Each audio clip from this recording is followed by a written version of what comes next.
character of war is changing, but its human stakes are not. Speed, software, autonomy, and long-range systems now shape the battlefield. Yet every choice still carries consequences for soldiers. If there's going to be life and death decisions that have to be made and I have to be part of it, I want to make the decision. I want to be the one making the call. That's Lieutenant General retired Neil Thurgood. His 37-year Army career started off with enlisted infantry service and combat aviation. When I graduated from flight school, I asked to go to Korea, and they sent me to Korea, and I went to the 213th Black Cats, the unit my father commanded in Vietnam, and I flew the same tail numbers he flew in Vietnam. He later pinned on 3 stars as an Army officer, stood up the Rapid Capabilities and Critical Technology Office, and got a PhD before leaving the military to join Anduril, a leading national defense company. That's a lot to accomplish in one lifetime. And I've always been a big advocate of not using the word balance when it comes to your professional life. I think it's the wrong metaphor. What I've tried to use is the word harmony. But was that always so easy to achieve? Some days are less glorious than others. And sometimes you just have to fight through the battle of the day. Enjoy the shuck, hug the cactus, enjoy the pain of what you're doing, realizing that if you don't do it, who else is going to do it? If not you, then who? And if it doesn't get done, the risk of that is a soldier's life. And that's how I see it every day.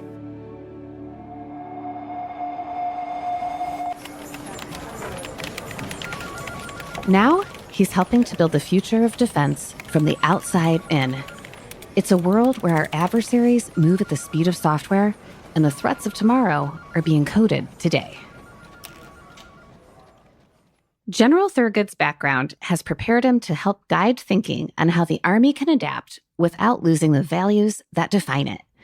Every day, he strives to answer this question: how can technology serve those who fight? In today's episode, our hosts sit down with General Thurgood to discuss leadership under pressure, learning through failure, and why speed and acquisition is ultimately about giving soldiers a chance to come home. I'm Carrie Varuhaikis, and this is Army Matters.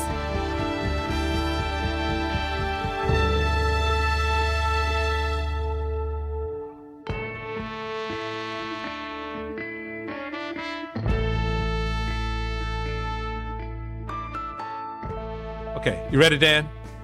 I got 13 minutes. Okay, let's go. Yep. Hello, everyone, and welcome back to your favorite podcast, your favorite 2 co-hosts, Army Matters. I'm Lieutenant General retired Leslie C. Smith, the 66th Inspector General, and I'm so glad I'm here with my good friend, my best buddy, the 15th Sergeant of the Army, Dan Dailey, retired. Are we favorites out there? You think we're favorites? I think a lot of people like us. I think we have quite a few downloads, but guess what? We always want about 10,000 to 20,000 more. What do you think, Dan? We deserve a gold medal. Like a platinum record. Wow. Okay. Anyway, I digress. So Dan. Yes. Dan. Yes, sir. Did you watch the Super Bowl last weekend? Of course. I mean, if you don't, it's un-American to not watch the Super Bowl. I agree. Even if your teams are not there, it doesn't matter. Okay. That's right. Yeah. So I watched it last weekend too. And here's the second question. Yeah. Did you used to watch the game wherever you were stationed? Oh yeah, absolutely. It's a big deal. Big deal overseas. If you're not on an operational task, but you watch the Super Bowl. Actually, and in Iraq, you could get 2 beers during the Super Bowl. So what? For our listeners out there, real beers or the fake beers? No, the real beers. What? Yeah. And for our listeners out there, there's no drinking. U.S. soldiers, you are not allowed to drink while you're deployed, right, to a combat zone. But for the Super Bowl, every soldier got to drink 2 beers. It was a big deal. And what about those soldiers that didn't drink? Did they give them to their buddies? I can't say. Confirm or deny. I can't say. Okay, so here's the next question, Dan. What was your favorite duty station? Oh, that's a tough one. I'm going to say Fort Carson, Colorado. I was going to say Carson for you. Mm-hmm. You want to know why? Because I spent 11 straight years there. And you seemed so happy when I saw you there. Like so chipper. So, well, you were the Division Sergeant Major, so that helped a little bit. But you said 11 years? Yeah. I got there right before the Iraq War started. So, and then I deployed every other year. What was your rank then? I first deployed as a first sergeant. Okay. And then my last deployment was as the Division Sergeant Major. Sergeant Major, yeah. Mm-hmm. With our good friend, General Perkins. Mm-hmm. Yeah. So my favorite duty station was Daegu, South Korea. Oh, yeah? Yeah. Isn't that crazy? Most people's like, what? What do you mean? Yeah. Because we took our whole family. It was just coming out of Command General Staff College. And it was, fresh and new. But the reason why it was a phase assignment, if you remember in Korea, they had a lot of what we call cadre units. Yeah. Right? So people showed up once a year to do training. Yeah. So we turned the chemical battalion. And what year was this? What year was this? This was 1997. Okay, 97. What was your rank in 97, Dan? I was a staff sergeant. Staff sergeant. Man, thank you. And I was in Korea. I was in Korea too. Yeah. But you were farther north than I was. You were in the DMZ. I was in Tongdashong. Yeah, Tongdashong. Yeah, I was in Daegu. And so we transformed that battalion from being a cadre battalion to grow to 5 companies stationed all around South Korea.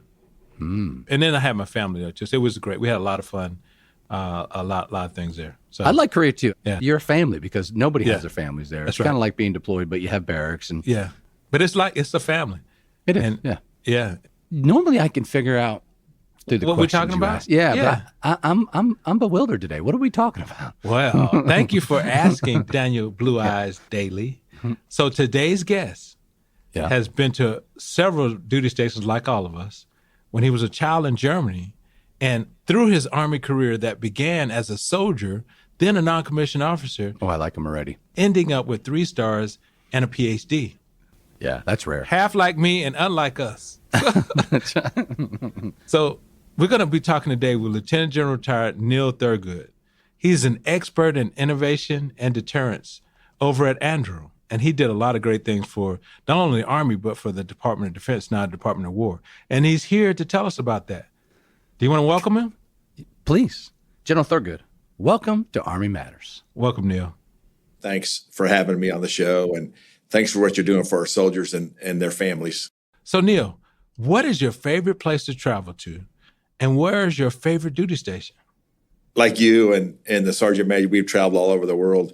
To me, we enjoyed our time here in the U.S. As well as overseas, but there's nothing quite like being here in the U.S. My time at the Naval Postgraduate School was pretty nice. Nice. I have to say, being out of Monterey is not a hardship tour. Mission-wise, it was certainly with the operational units, right? I spent a bunch of time with the 160th at Fort Campbell, and then even my time when I was a young enlisted soldier. I enjoyed that time under some great leadership of some great NCO. So, those are really, really fun times. So Dan, he can't tell us what he did in 160th. No, it's G14 classified. G14 classified. Yeah. It's all good stuff. It is all good. So let's jump into your inspiration to serve. So, tell us a little about your life growing up and your connection to why you wanted to serve. Something about a story at the age of 13 at Checkpoint Charlie. Yeah, super interesting. I grew up in a military family. My father was a career enlisted and career officer, just like my career. I'm a big fan of being enlisted and getting that opportunity to get that experience before becoming an officer. And so I followed the footsteps of my father. I remember 2 experiences that were really important to me. One was in 2nd grade at Fort Benning. They had a family day. And back in those days, they actually would take the families on helicopter rides. And I remember getting in a Huey with my dad and my mother and my brother and my sister and thinking, this is really cool. I'm going to do this one day. Nice. and I remember that very vividly. And so I grew up with the spirit of service. I grew up with the idea that there's something bigger than just showing up to work every day.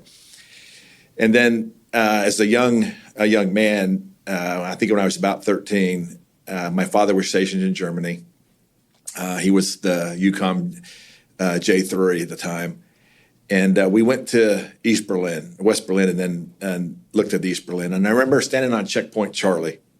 It's clear in my mind as I can see you today. And I remember standing on that little wooden stand they had in those days, looking across the fence and looking how unhappy and how downtrodden those citizens were. And I said to myself, it can be better than this. And whatever makes it better than this, that's what I want to be part of. Wow, that's so cool. And it really left a deep impression on me. What year was that? I think it was like in 72 or 73. Amazing. And then the last thing I'll just say is, and you guys probably remember this, on military posts, before they had the movie, they would always play the national anthem. So you go to the theater and you stand up and do the national anthem. And I remember as a young man in Germany with my father going to the theater, watching my father get up, and he served 2 tours in Vietnam. I remember him crying in the national anthem. And I'm like, how can that possibly be? Like, he's like an airborne ranger killer. And I didn't appreciate it until, a few years later now, I'm that guy. I hear the national anthem, I can't hardly take it because of the emotion and the passion that you put into a career of service over your lifetime. Yeah. First, I want to start off, sir, by saying thank you for your service and the service of your father. That's incredible. And the stories you just told hit home with me as well. But what else hits home with me is the fact that we started our careers off the same. And I'm proud to learn that you are a young enlisted infantry soldier. And can you tell us, how did that shape your career as both an infantry soldier and an officer later on in life? Yeah, thanks, Sergeant Major.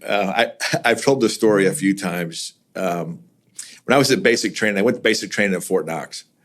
I was an E3 because I had a little bit of college credit already. And Sergeant Ogg and Sergeant Clough were my platoon sergeants. And everybody that goes to basic training remembers their platoon sergeants.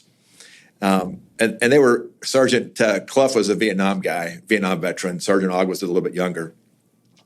But we were standing out there one day at, practicing our infantry skills, putting up tents and shooting at the range. And we're on a little break.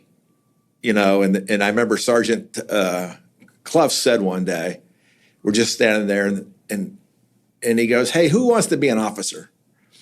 And this is before I know you didn't really raise your hand in the Army. Don't volunteer. But I was a young private, so I raised my hand, and I said, "I want to be an officer." And he said, "Well, Thurgood, why do you want to be an officer?" And I said, "Sir, because if there's going to be life and death decisions that have to be made and I have to be part of it, I want to make the decision. I want to be the one making the call." And so probably instilled that from my father and his leadership of our family and his own professional career. I knew even when I enlisted that at the end of the day, I wanted to become an officer and lead our young men and young women. And you also were in a similar position as me when I first joined the Army as young private. You were an RTO for your lieutenant. Do you remember anything special about that time, being an RTO? I have a funny RTO story, but I want to hear yours. Yeah. Well, tell our listeners what an RTO is. A radio telephone operator. So usually followed the lieutenant around on the battlefield with a radio on their back. Probably during the general's tenure was probably a Prick 77. Am I right, sir? Yeah. Yes, it was. A PRC 77. That's just an acronym for the radio at the time. It was a basic FM non-secure radio. So that means it was old. It was old. Yeah. But share us. Do you have any funny RTO stories, sir? First of all, the RTO, not only do you have to carry the radio, but you got to carry half everybody else's stuff too. Yeah. So your rucksack's always really heavy, which is super great. I had some great NCOs that were platoon sergeants and section sergeants, and I had some great platoon leaders over the years. One of them was a guy named Jane Conway. He probably doesn't even remember this story. It was one of those moments in my life that was a tipping point, but for him it was just another patrol. Mm-hmm. And we were out on the range, and like all good lieutenants, maybe not as accurate with the map as he wanted to be. And we're under the poncho with our red light in the rain, looking at the map. And Lieutenant Conway goes, "Hey, I think we're right here." And I'm saying, "No, sir. Look, I've been out here a few times. Here's where we are, right here." And he goes, "No, I think we're here." And I remember thinking to myself, I could do this job. Lieutenant Conway encouraged me to press myself and do better things. But I remember that night under that poncho thinking, okay, we can do this better. I can at least navigate myself on a map. Super funny. Well, I'll share the quick story, and it'll be really quick, sir. So I was an RTO too, and to your credit, usually RTO is one of the strong soldiers because you're with the lieutenant, right?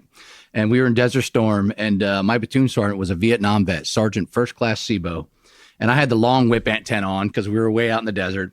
And every time I went near Sergeant SIBO, who was a Vietnam vet, he said, "Get over there by the lieutenant. Don't get next to me," because for our listeners out there, during Vietnam, they targeted the lieutenants and the RTOs, right? So he knew from experience that he didn't want that radio next to him. But it's a humbling experience. Like you said, you end up carrying everybody's stuff. But thanks for sharing that story, sir. Yeah, Bless back to you. Yeah. So, Neil, how did your RTO experience inspire you to give soldiers the best equipment? I'll give you a really simple example.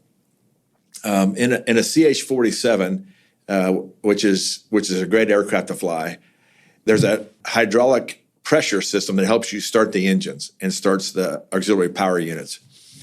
And if you don't do the sequence in the cockpit correctly, you actually release the pressure prematurely, and then you can't start the engines.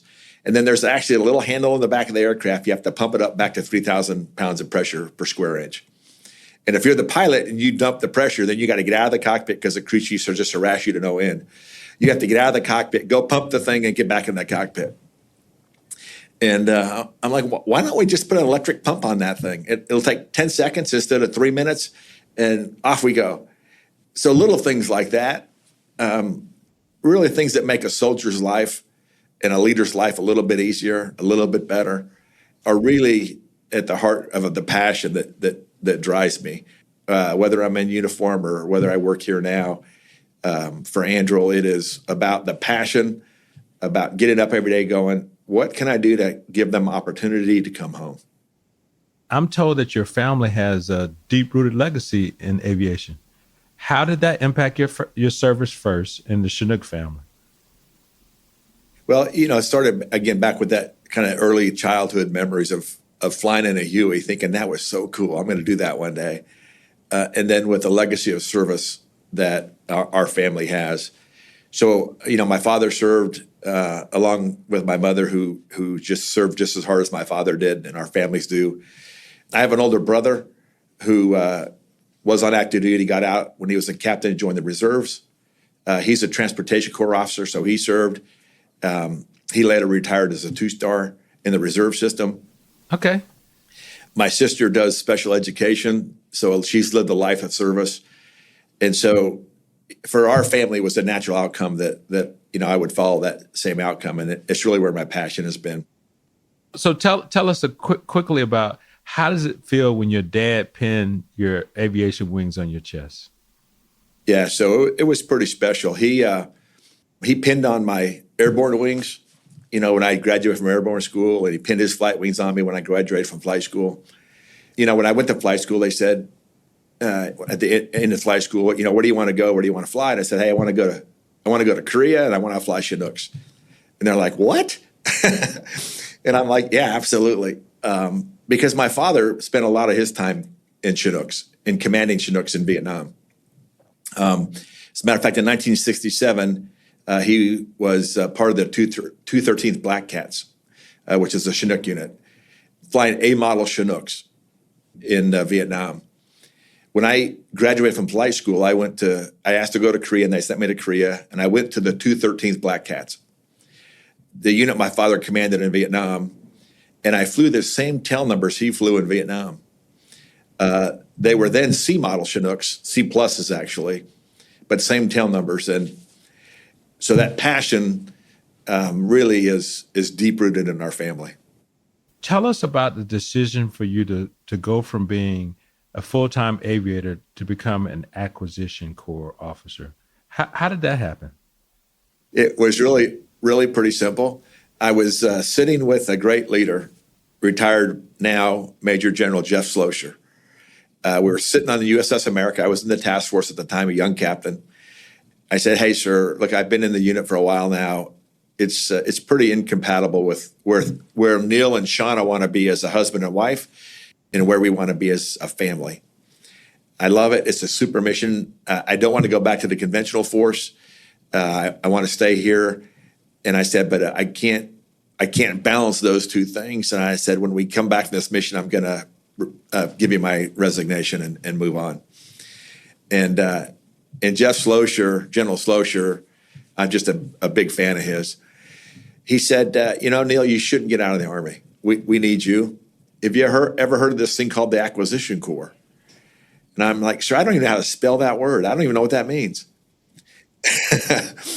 And he said, I said, before you do that, why don't you do another assignment? And I got off the USS America on a Wednesday. I took the GRE on Saturday, that same Saturday, and I was in grad school at Monterey about 70 days later. I went to grad school, went to CGSC, and then I went right back to the special operations to my first acquisition job. Worked with some great leaders and gave some great equipment back right to the people I'd just been fighting with. And so that really sparked a new passion, giving equipment to soldiers that has meaning and works. It's really important that our soldiers and all of our service members trust and have confidence in their equipment. And I'm always amazed that no matter how much we engineer a piece of equipment, a soldier will go, let's do this with it. And it works just fine. They're just super brilliant. They are. Yeah. You just got to get out of the way. You did something very important for our Army. You stood up the Rapid Capabilities and Critical Technology Office. Can you describe to our listeners, what were the challenges of that? And this is what a lot of civilians think. What are the challenges being in America? Why is it so hard to get technology integrated into our systems? So the secretary and the chief asked me to stand up an office to do something different, to behave differently, to move at a pace that we haven't moved at since World War II. And it was a great experience, wicked hard job to do offensive hypersonic weapons, high energy laser weapons, things that are high-end technologies that our adversary had outpaced us while we were focused on the global war on terror. And so we've done a super job of getting that back in place. People often ask, so that passion to get things to our soldiers, it was part of that, and it helped drive me every day. One of the reasons I chose the company I came to, Anduril, was that same passion to do things fast. We just really need to change our behavior and our focus, and we can be successful. And you both have experienced that in the Pentagon in your previous lives. Oh, yeah.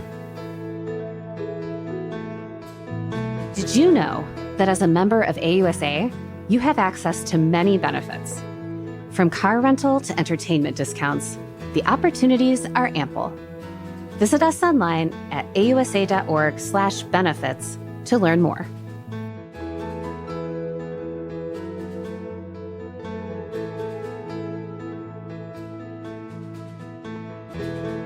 Welcome back, everyone, to Army Matters. So, Neil, all these things we've talked about in your military career shaped your view on leading organizations, making mistakes, and your leadership philosophy. So we want to talk here about hugging the cactus and embracing the suck. I know what that one is, but I don't know what hugging the cactus is. Yeah, it really was shaped by the great NCOs I had and the great leaders I've had, and I've just been really blessed. I've had some great ones. Master Sergeant Henderson, who was my ROTC instructor, Ranger, that and left an indelible thumbprint on my forehead, about what good NCOs should be and how you should be as a young leader. The idea of that, hugging the cactus, is the same principle as enjoying the suck. Look, every day is not a glorious day. Some days are less glorious than others. And sometimes you just have to fight through the battle of the day, enjoy the suck, hug the cactus, enjoy the pain of what you're doing, realizing that if you don't do it, who else is going to do it? If not you, then who? And if it doesn't get done, the risk of that is a soldier's life. And that's how I see it every day. And in the defense industry in Anduril, that's how we see it. And one of the reasons I came to Anduril, the passion is get it done right, and get it done fast. and give the soldiers what they need. If they don't need it, talk to them and figure out what they need. Not every fight goes exactly how you want. Matter of fact, I don't think I've ever had one go exactly how I want. So you got to be flexible and realize that people wake up every day, whether they're in uniform or whether they're in Anduril, and they go, I'm going to do something good today. And you got to help them do that. How did your military career shape your view on leading organizations? I'll just tell you a quick story about General Slosher. It was a great leadership lesson of organizations.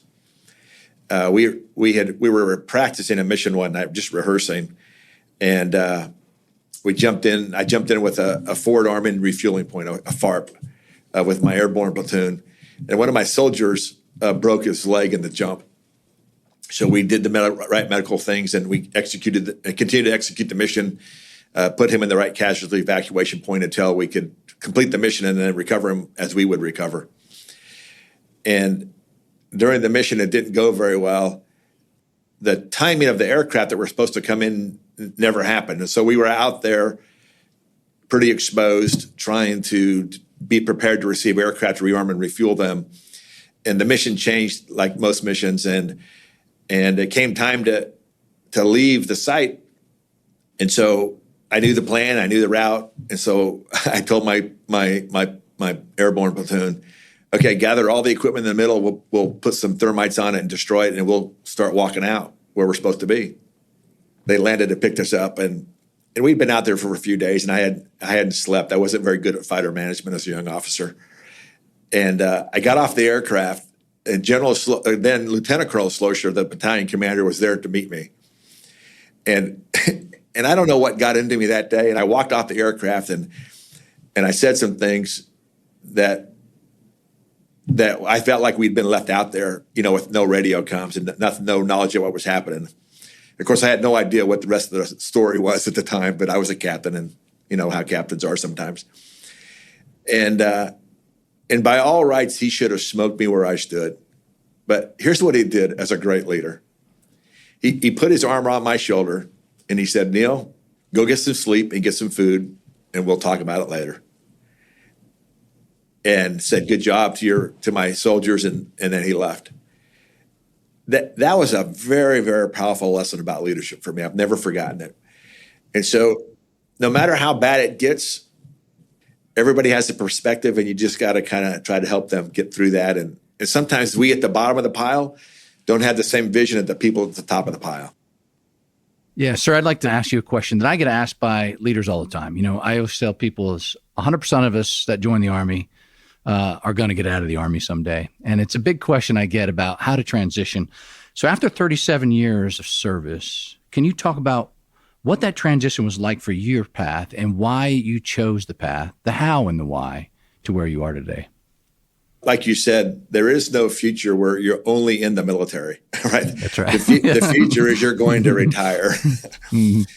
And so our family, and I learned this from my parents, we have always been engaged in the community, in our local churches. So the Army was a big part of our life, a major part of our life, but it wasn't the only part of our life. And so I think that whole of man concept where you are more than just the clothes you wear, I think is really important. And so when you're in the military, you flex the professional part of your life. When you retire, you can flex other parts of your life. Life is a constant shift of tempo and the notes you have to play in harmony. So the idea that you have balance where everything is equal is probably not the right metaphor. It's I play the notes at the tempo I need to play in the jobs when I have them, and I play my family notes when I need to play them. And I think that is a closer realization of what happens in our lives. The second part of that is I stayed in the defense world. Because of my passion for helping soldiers, I didn't want to step away from 37 years of experience into a non-defense related outcome. And then the third piece I'll say is, and I often reference this to people when they call and ask about how to transition. I didn't choose the job, I chose the company. And what I mean by that is I chose the value base, the integrity base, the passion base What I came to Anduril for is because it matched the value base that I grew to 37 years practicing and believe in. And that value base was what drives Anduril every morning. Can you talk about the difference of leading at the executive level at Anduril versus compared to your time in the Army and the Department of War? I don't know less that it's particularly radically different. I think leading large organizations is about mission focus. I'm a great fan of General Nicholson, and he would use these words, and I use them in Anduril every day. As a matter of fact, I had a meeting this morning, and I started with this. Let's begin the meeting with a common understanding and a shared visualization. When people know, as you lead large organizations, you can't do the task. You have to lead the task, right? And the way leaders lead is with their own personal credibility, professional credibility, and experience and wisdom, but with sharing the vision of and why we're doing the thing we do. Whether you're making high-end autonomy or whether you're taking a hill, if you know why you're doing it, the chances of your success will go up dramatically. Sir, what does conflict look like in the future, and how does that relate to the mission that you do at Anduril? What's different at Anduril? So I think there are a couple of common things that are the future. One of them is that we're going to have to move a lot because we're going to be able to be seen a lot. So it doesn't matter where that fight is, we're going to have to move a lot and be seen a lot. The second is that if you are seen, you're going to have high destruction. So we have to give our soldiers equipment that is highly mobile and easy to use. And when I say easy to use, you can read that into that autonomous. The question is not how to replace humans with robots. It's how do you do it better with the combination of human and robots? And that's the Anduril way, right? It's not how do I take a metal task list and replace a human with a robot. It's how do I do the metal task list better by the combination of humans and robots? And how do I let robots help me do the task better? And we have to learn how to use the combination of the machine knowledge and autonomy to help us make those decisions at a pace that previously we haven't made at. When I was a sergeant in the Army, I never used names of countries because my job wasn't to set foreign policy, but I can do that now because I'm retired. So China and Russia, that's what all the public hears. Your thoughts on them, and I'm going to give you a specific area because there's so many areas that you could focus on in this podcast would last hours. But A2AD, explain to our listeners what A2AD is and how critical that is against our race to arms with China and Russia today. Yeah, it's another great question. The A2AD, anti-access aerial denial capability, is what Russia's put in place around China and South China Sea to literally sense further and affect further from their homeland, right? From their homeland.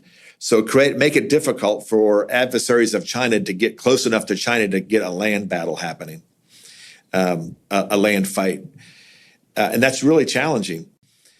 We have to have weapons that can degrade the A2AD environment of China with precision and mass enough to create corridors and lanes that we can move in air and follow-on forces, ground and air forces, and surface ships to take the fight to the enemy at their home, right? We don't want a home game. We don't want that game to be in the U.S.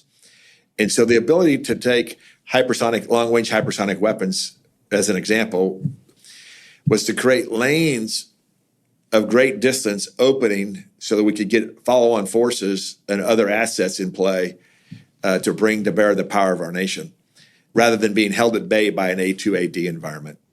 So what are some final takeaways you want listeners to leave this conversation about the future of technology and defense innovation? So a couple of ideas I think are fundamental. First is that I believe the Army is on the right path to try to bring innovation in quicker. I think companies like Anduril are very good at that and are willing to take the risk if we believe and have conviction that the solution is usable for a soldier. If it gives the soldier an opportunity to come home, then Anduril is going to weigh in to do all they can to help that happen. We must accept in that process that the commercial world has tools we can use, and Anduril is very good at this, using commercial tools in a military way. Okay, that's great. So last question. So what would you tell your 17-year-old self about what it means to serve? And talking to young people today, why should they serve our nation in the military or in a defense contractor or as a civilian? So that last statement you said, Les, is really important. I would tell our young people, serve our government. Find a way to serve the government, whether it's in uniform as a government civilian or in a three-letter agency, serve our government. It gives you a passion for our nation. It gives you a responsibility for the outcomes of our nation, and it gives you the opportunity to serve. And there's lots of jobs in the Army, in all the services, right? You don't have to be, a helicopter person. You could be a cook if that's what you want to do. You could be a musician if that's what you want to do. You could be a veterinarian if that's what you want to do. There is, whatever your passion is, the service has the opportunity for you to serve in that passion. And I think that service aspect to our nation is critical if we're going to keep our nation as great as it has been in the past as we want it to be in the future.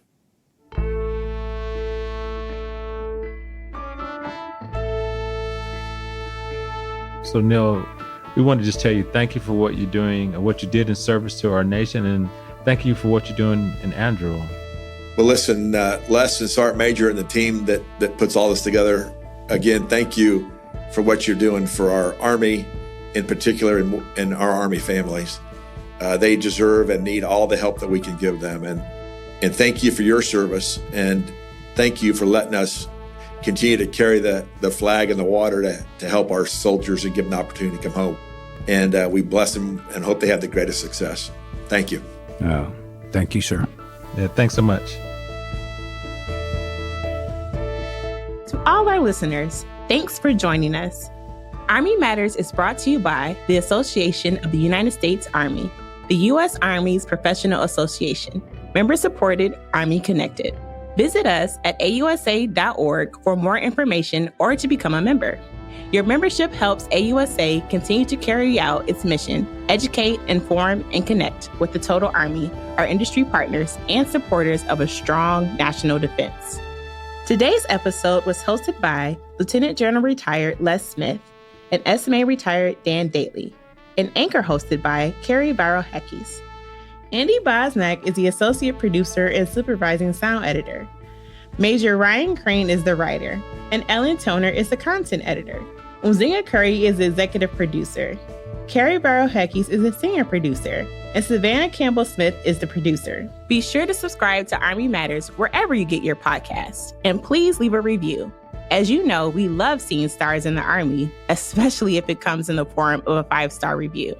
AUSA's Army Matters podcast can also be heard on Reach Across America Radio on Monday at 8 p.m. Eastern on the iHeartRadio app, the Odyssey app, and the TuneIn app with the search of the word Wreath. For questions or to provide topic recommendations, email us at podcast@ausa.org. AUSA's Army Matters podcast primary purpose is to entertain. The podcast does not constitute advice or services. While guests are invited to listen, listeners, please note that you're not being provided professional advice from the podcast or the guest. The views and opinions of our guests do not necessarily reflect the views of AUSA. I'm LaSharon Duncan, hoping you have a great Army day. Hooah!